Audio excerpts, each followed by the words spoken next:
So how we ended off yesterday is we discussed that it seemed a little bit weird because there was an initial discussion, and that initial discussion had to do with a case where it didn't make sense according to Shmuel and it didn't make sense according to Rav.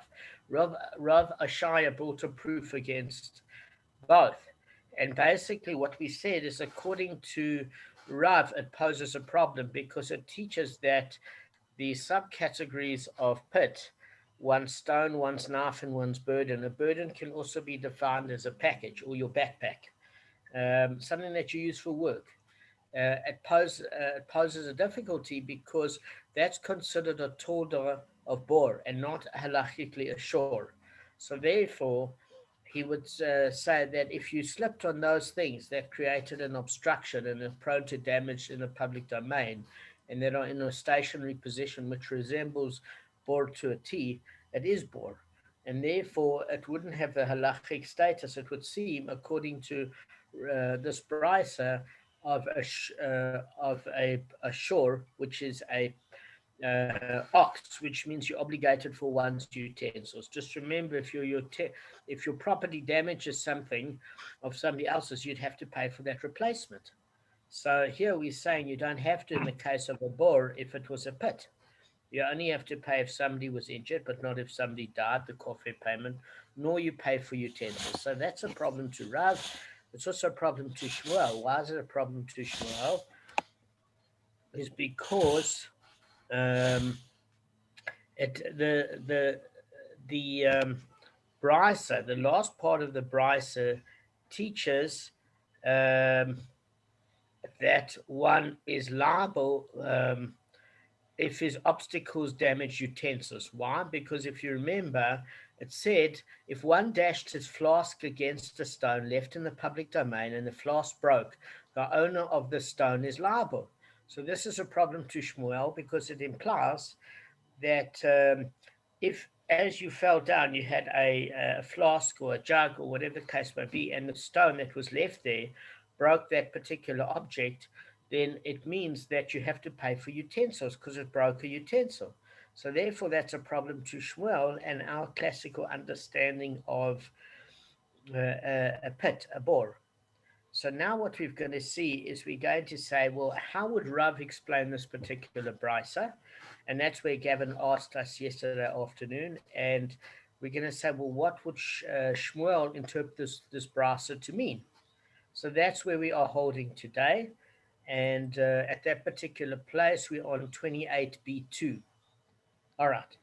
So everybody okay with it? Can we Yeah. can we say what Rav and Shmuel would say? Yep. All right. So Rav will explain the Bryce in accordance with the following reasoning.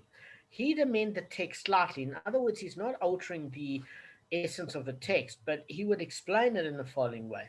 He's saying the first part of the Brysa, which states that one is not liable for damage his obstacles caused to utensils, should read as follows. In what case is this ruling stated? It applies where the owner declared the obstacles ownerless. But where he did not declare them ownerless, he is liable for damage that caused to utensils.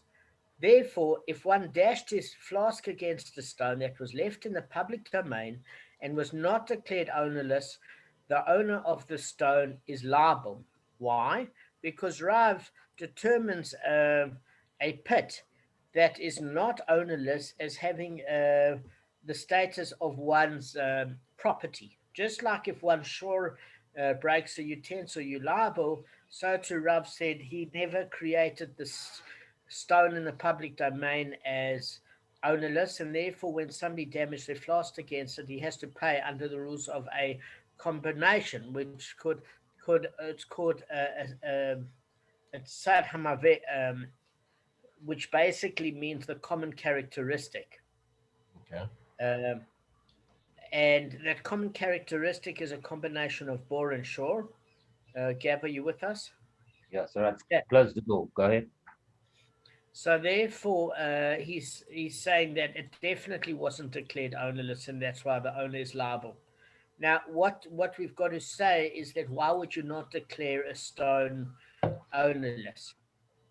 So we could say that it might have been a sharpening stone. In other words, a sharpening Yeah. stone is something that has utility because you sharpen blades. And in your kitchen, I've got a sharpening stone, and that costs like 200 rand. So it's made of a special sort of granite, and it keeps blades super sharp, like surgically sharp. Yeah. So that's expensive. Okay, so Shmuel will explain the brisa in accordance with his reasoning by interpreting the last part of the brisa as follows. Now that you have said that one's stone knife or burden is comparable to his pit, this will also hold true according to Rav Yehuda, who rules that one is liable for damage um, caused by utensils in his pit.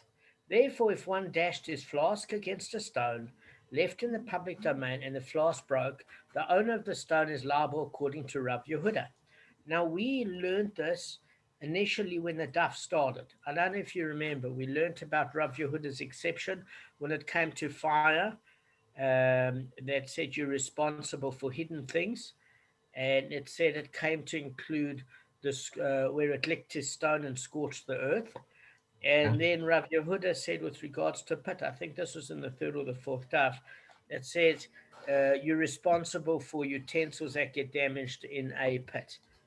That was mentioned there briefly Yeah. when it introduced the topic, but the sages say in general utensils are exempt.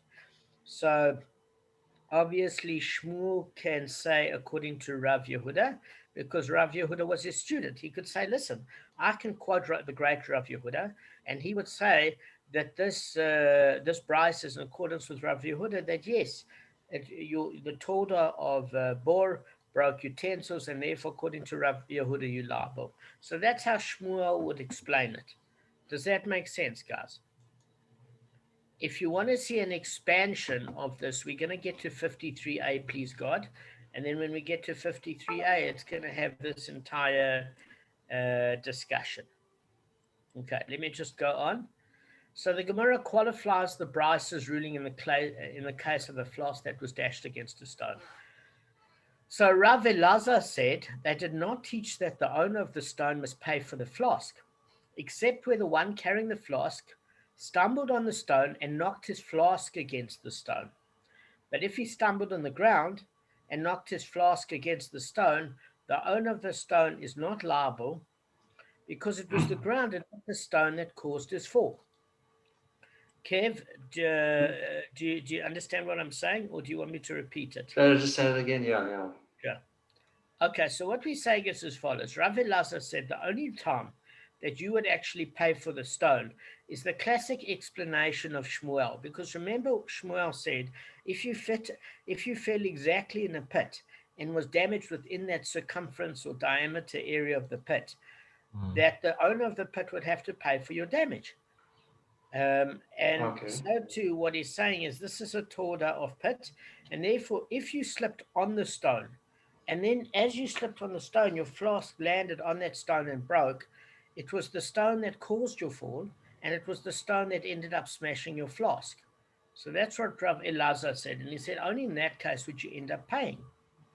But he said in other circumstances you wouldn't end up paying. So, whose view is this ruling compatible? So we're asking, does anybody else agree with this? And we're saying it is not compatible with the view of Rav Nassan, who rules that the damaged party may collect from the owner of the object that caused the damage, even if that object did not cause his fall. Okay, so Kevin, are you now familiar with Rav Nassan? What his opinion is different, or should I repeat that? I can with pleasure. If So Rav say if Nassan is saying something different to Rav Elazar. What he's saying quite simply is that, listen, even if you didn't fall on the stone, but you fell on the ground, but what actually shattered your flask or your container was the stone that some idiot left in the ground, you would have to pay for that, which is a directly opposite view of Rav Elazar. So how does he determine this? Well, we did touch on this before, by the way. Um, I know we touched on it because I was in a Mamzim Toti at the time. So let me just tell you where we might have touched on it, But again, this argument is in 53a. When you say huge, you mean the owner of the stone. When I said the huge idiot, yes, I meant the owner. You. So you say you mean the owner of the stone. Yeah, I'm saying if I fell and on the ground and my flask landed on a sharp stone and it smashed my flask because it pierced it or it shattered it, then the person, according to Rav Nassan, would still be responsible even if I fell on the ground, because had the stone not been there, it wouldn't have smashed. So Okay. Rav Elazar has got a different criteria. Rav Elazar is saying like Shmuel, your fall has to be caused by the stone, your object has to land on the stone.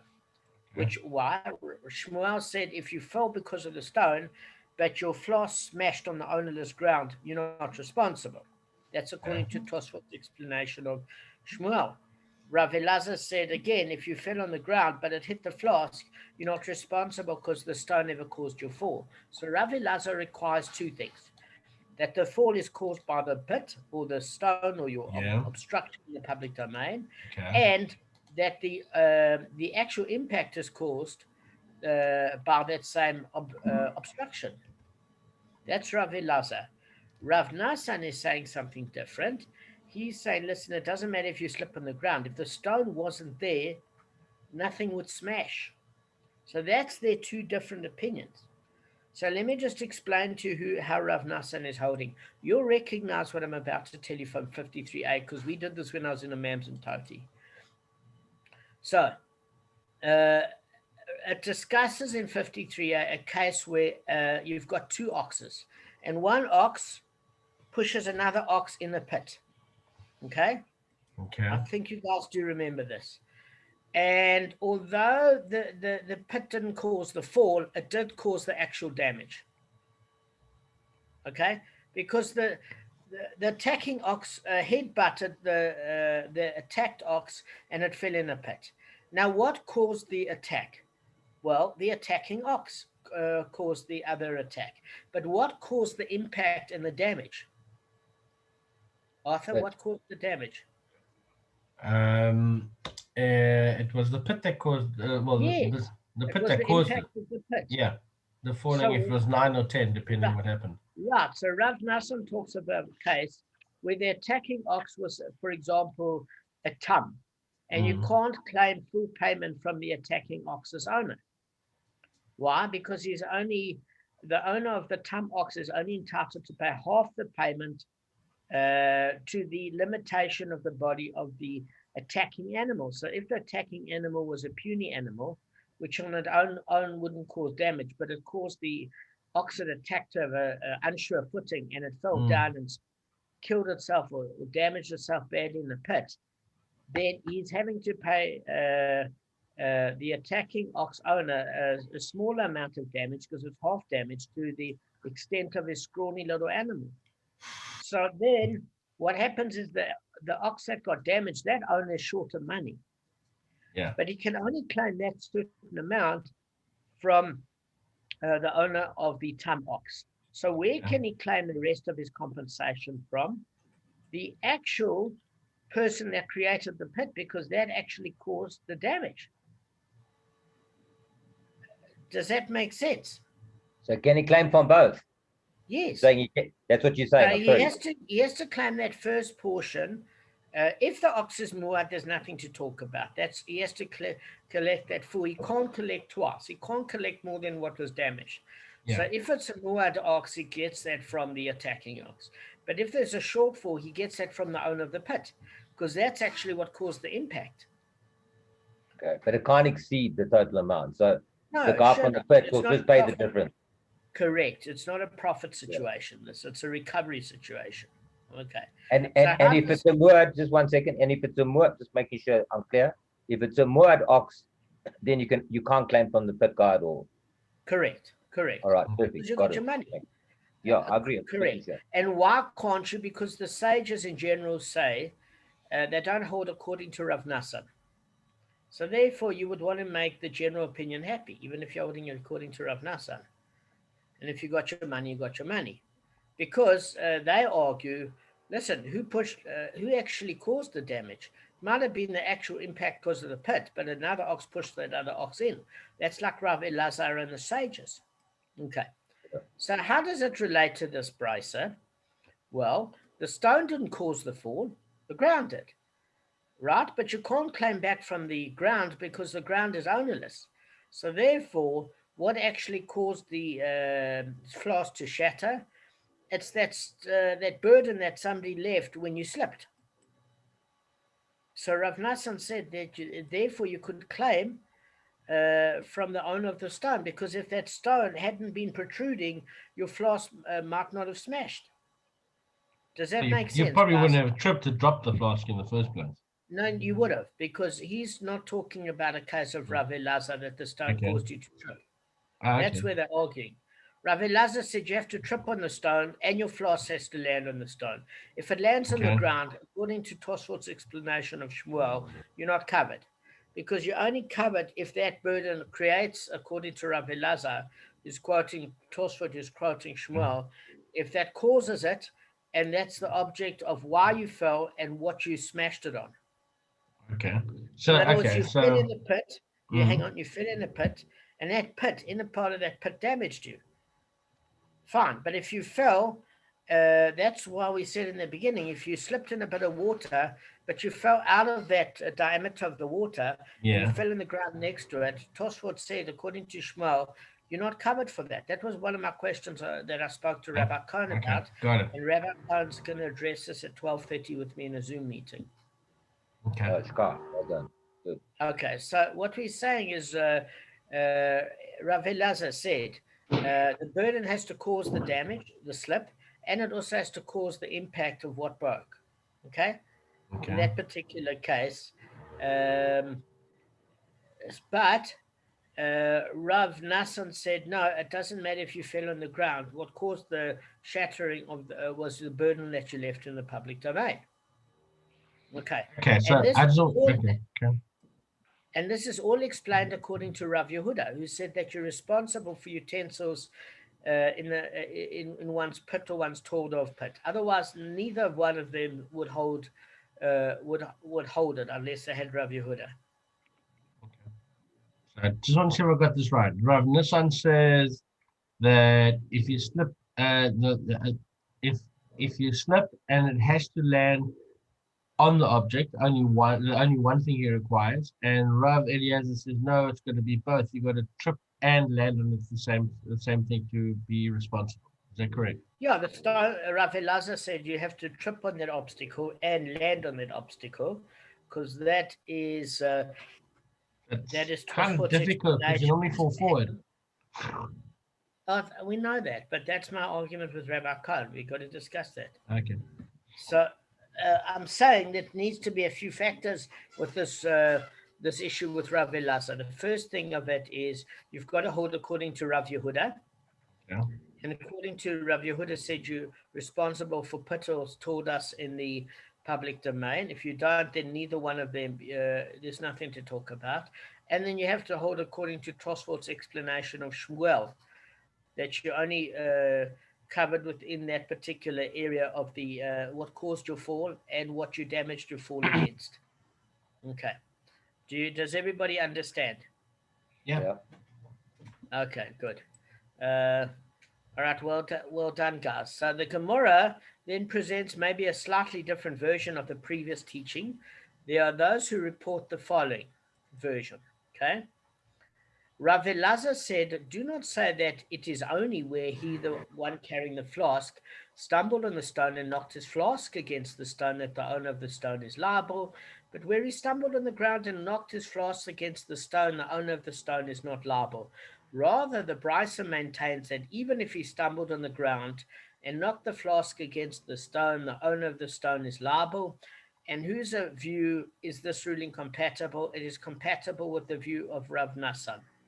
So all it's saying there is in the second version that was presented, it means that it's viewing it according to the way Rav Nassan is. In the first one, Rav Elazar. So in the second version of how it was given over, it was saying Rav Elazar was explaining his point of view and Rav Nassan.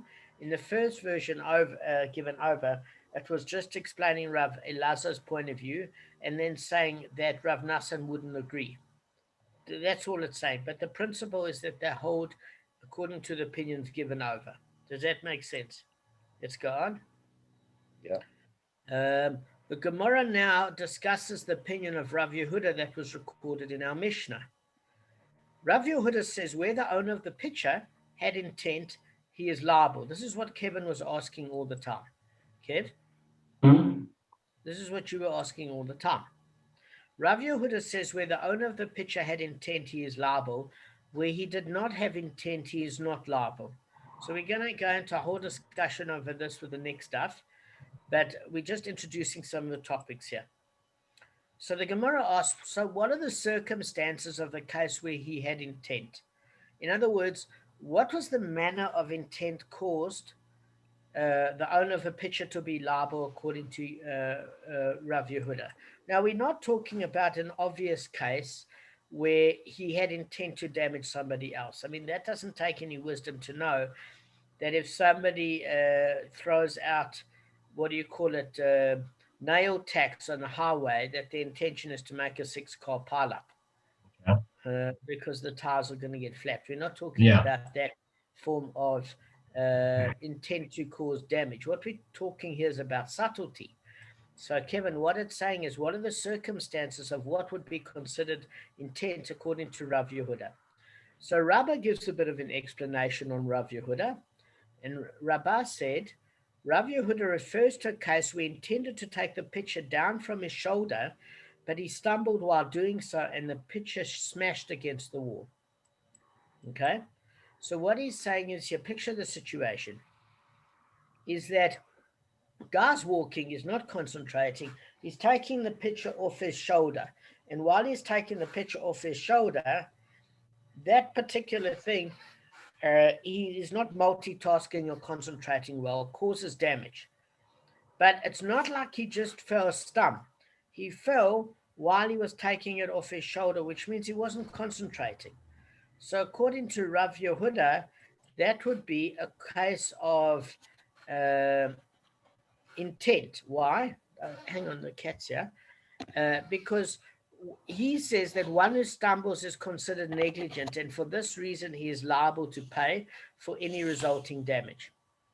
Okay, so Rav Yehuda again says that if you fell, and when you fell, you were taking this thing off your shoulder and you weren't concentrating, that isn't an unavoidable accident, because you were trying to take it off your shoulder, you were talking, and there was a degree of negligence with that. That's not a case where you weren't multitasking and you slipped on something that you didn't see. That's an unavoidable accident.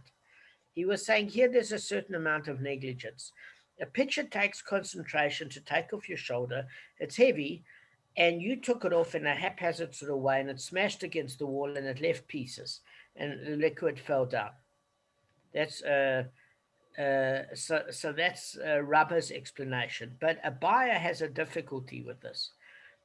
He said, but if Rav Yehuda holds him liable if the pitcher came off his shoulders, and it broke, it would follow Rabbi Meir, who rules more stringently than Rav Yehuda in such cases, because even Rabbi Meir would hold him liable if the pitcher disintegrated while on his shoulder. So this is what it's actually saying. I'm just trying to get the cat off the laptop. Just hang on, guys. So what's this case, Gavin, I wanted to ask you, of Rabbi Meir? I just want to see if any of you guys have done your homework.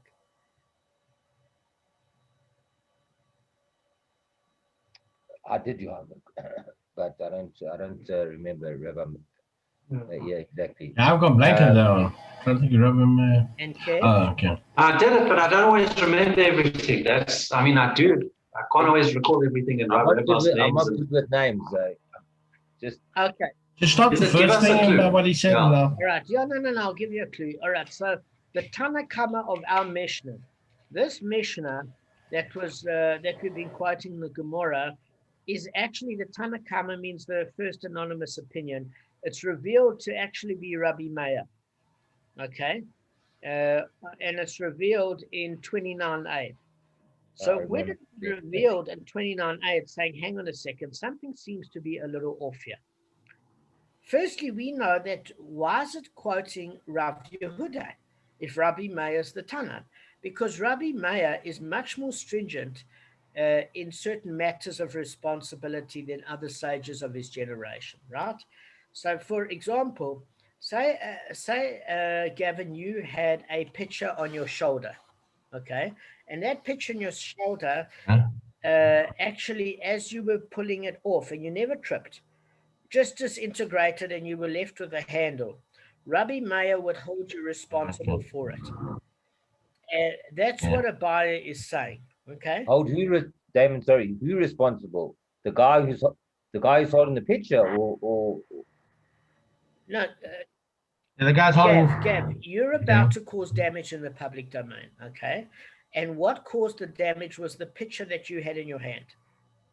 The picture. You had a picture of correct? wine. So he's responsible. You're talking about the actual person who's holding the picture. He's responsible. Yeah, but who else would be responsible than the No, guy no, that? because no. Previously, we were talking about obstacles, and then the person who put the pit there was responsible. So there's no pit involved here. This is purely No. There's no pit. This is an explanation on the actual Mishnah. That's correct. So when we yeah. started off and said that you've got a picture, he either slipped on the liquid or the shard damaged somebody. We're talking about the case of our actual Mishnah itself. All right, Okay. good, got it. So what I'm saying is a buyer is saying to Rabbi, actually Rabbi Meir is much more stringent than Rav Yehuda. Because according to Rav Yehuda, a person would actually have to be like kind of not concentrating and take this picture off his shoulder and stumble and fall and smash the picture against the wall at the time. And therefore, there's a certain negligence that he wasn't focused. Abaya is saying to Rabbi that actually Rabbi Meir is much more stringent than that. He's more stringent in this sort of matter than many other sages of his generation. Why? Well, very simply, just hang course. He actually rules that even if you did nothing wrong, this is what Abaya is saying to Rabba, and as you're taking it off your shoulder, it disintegrated and it created damage on the ground. That ramification of it, you still be responsible for. Now, before we turn around and say, but how you're responsible for this, because it's not gross negligence, we talking about a case. Kevin, you up soon? I know you're asleep, but you'll be up in 5 minutes. So what we're saying here is Rabbi Meir's view is much more stringent, but I just want to give you a view why Rabbi Meir feels the way he does. Is he's saying, listen, I understand it might have been an accident, but one of the discussions that's going to come past in this Gemara is if you still leave your stuff in the public domain and somebody injures themselves, you're responsible because you just left it there. So there's a difference in discussion between what happens in the initial fall and the damage it causes and what happens after the fall when you fail to clean up the mess. Okay. There's two different distinct arguments. So Rabbi Meir is saying for sure in a case where you leave a mess and that mess causes somebody to slip or that causes them to stand on a piece of glass or pottery or ceramic, in that case, you're responsible. Maybe it wasn't your fault if you dropped it, but it's your fault that you never cleaned it up. That's for sure. Yeah. Whereas Rav Yehuda said, listen, if he declared it ownerless, it's not his fault. We're going to get to that. But I'm just putting the premise that the discussion covers two aspects, when it falls and after it falls. Okay? But in this meantime, we're talking about as it's coming off his shoulder. So Abaya says to Rabbi Meir would hold a person responsible. And since he wrote this Mishnah, kind of like that would be Rabbi Meir's opinion. And even Rav Yehuda would hold the person responsible if he wasn't concentrating while he took it off his shoulder. But Rabbi Meir said even if it just, there was a manufacturing default, and as he pulled it off, it came off and he never stumbled, you're still responsible for it because it caused damage. Okay, so the Gemara doesn't like that explanation. Why? Because it says Rabbi replied to Abaye, indeed, Rabbi Meir would hold the owner of the pitcher liable even where it disintegrated, leaving only its handle in its hand. Okay, so what happens is it doesn't have any objection to Abaye's response of Rabbi, because Abaye's response to Rabbi is just explaining Rabbi Meir's position. And his position is that he's more stringent. As you're taking it off your shoulder, it disintegrates. And then you're liable for the damage it causes. Because, like, it's somebody that hits your car in an accident, right? He hits your car in an accident, but your car's still damaged. You don't really care that it wasn't on purpose, do you? You want him to fix your car. Kev, you want a guy to fix your car. If he plotted a month in advance to cause you damage, or at the last second he didn't notice, Still the or same even damage. if his brakes weren't working, you wouldn't be interested if the brakes failed. If it hit your car, you want repairs. Yeah. So all a buyer is doing to Rabbi is saying that in this case, Rabbi Meir is even more stringent than the other sages that might not hold people liable. And Rav Yehuda is only saying in a case where somebody is tripping or skylarking or not concentrating that he is partially negligent, even if it was an accident, because you have to be thoughtful in the way that you conduct yourself and watch that you're not clumsy. Yeah. So then Rabbi's response to a buyer is what the Gemara has a problem with, which we're going to tackle tomorrow. Rabbi says to a buyer, indeed, Rabbi Meir would hold the owner of the pitcher liable even when it disintegrated, leaving only its handle in its hand. Okay? Yeah. And why is this a problem for the Gemara? It's a problem for the Gemara because it's saying, listen, if it is an unavoidable accident, the Gemara is going to come and prove that it's not happy with Rabbi's answer to a buyer, because he was saying even then that Rabbi Meir wouldn't hold the person responsible. Does that make sense? Rabbi is saying that he would, but the Gemara is going to come and say, not if it's a case of a completely unavoidable accident. Even Rabbi Meir in that case wouldn't hold the person responsible. And the Gemara tomorrow is going to bring proofs to it. And then the discussion will go to maybe the responsibility is only if he doesn't clean up his mess after the fall. Which, in other words, he doesn't hold him responsible at the time of the fall necessarily, but maybe afterwards if he leaves his mess there. All right, so we're going to tackle this tomorrow. Kev, you want to teach us?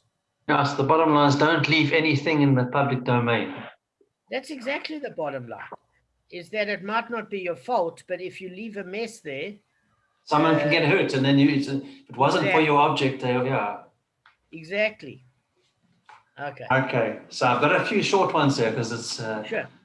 Time is of the essence, not vanilla essence. Anyway, okay, so the negative commandment to produce no boldness over one's dead. Okay, and it says in Devarim, nor shall you make boldness between your eyes for the dead, which means not to pluck out the hair of one's head. I think it mainly it's referring to men there because it's a female thing. It could be Avodah Zorah related. Hang on. No, it's not. If you go to Deuteronomy chapter 19, verse 28, that's where the verse is. If you look at your book now, chapter 19, verse 28, and it talks about in that 14, verse 1, actually, yeah. Okay, but yeah. if it talks about where you trim for the dead, where basically you cut your payers and you get a tattoo. There's a prohibition about a tattoo in 1928, and it also talks about making pierce markings in your flesh. So you do that in terms of mourning the dead. It was an avodah zorah practice with the dead. Okay, yes, okay. Okay, then this is now completely changing tech. I found something because there's ones that follow that about avodah zorah and correct different deities. We don't need to go that. We know about that. No. That's correct. So I found something interesting here. Tell me. Okay. It is okay. Then it actually goes something with the ox and donkey. Okay, but before that, it's a negative commandment that a man should not wear a woman's garment, and it says that in Devarim, neither shall a man put on a woman's garment. A woman's garment denotes clothing and ornaments which are widely known in the city to be specifically for women. So too, if a man plucks white hairs from among the dark from his head, or his beard, or if he dyes his dark hair, even if he dyes one white hair, by any one of these acts, he violates this prohibition. By the law of the sages, a man is not to remove the hair of his armpits or his pubic hair. Whoever removes it from a place on the body where none but a woman generally remove it, he is to be beaten with whiplashes of disobedience. It is permissible, however, to remove the hair of other limbs and parts everywhere with scissors. Okay, so you can't use you can cut it with the scissors. Okay, that's reassuring for some people. So you can't physically do this with that. You can use the scissors. Okay. Okay, then the next one is, okay, how much time? Okay, we still got, okay. It's a negative commandment not to plow an ox with a donkey together because they do different species. And an ox, obviously, and it makes sense, the ox is more powerful than a donkey. Okay, this doesn't actually relate, I just thought it doesn't relate to Bava Kamma, but anyway. You shall not plow an ox with a donkey together. This is Devarim. The law is the same for any labor that one does with two kinds of domestic or untamed animals, where one of them is of unclean nature, that's a donkey or non-kosher, and the other is a kosher animal. Okay. Even if he directed them by his voice, and they were putting on, he should receive whiplashes. If a person pairs them together, however, he is free of a penalty until he pulls or leads them. Even if 100 pulled or led them in unison, where they sat on the wagon, which they drew, they should all be given whiplashes. So you can put them in, they mustn't work together. Okay. I don't know what relevance if they're kosher or non-kosher animals. I don't know why that's so relevant. It should, based on the strength of both of those two, it would be. Makes sense what you're saying. I'm not sure. It's a fit. Why is it asked Rabbi Cohen or Rav Simcha?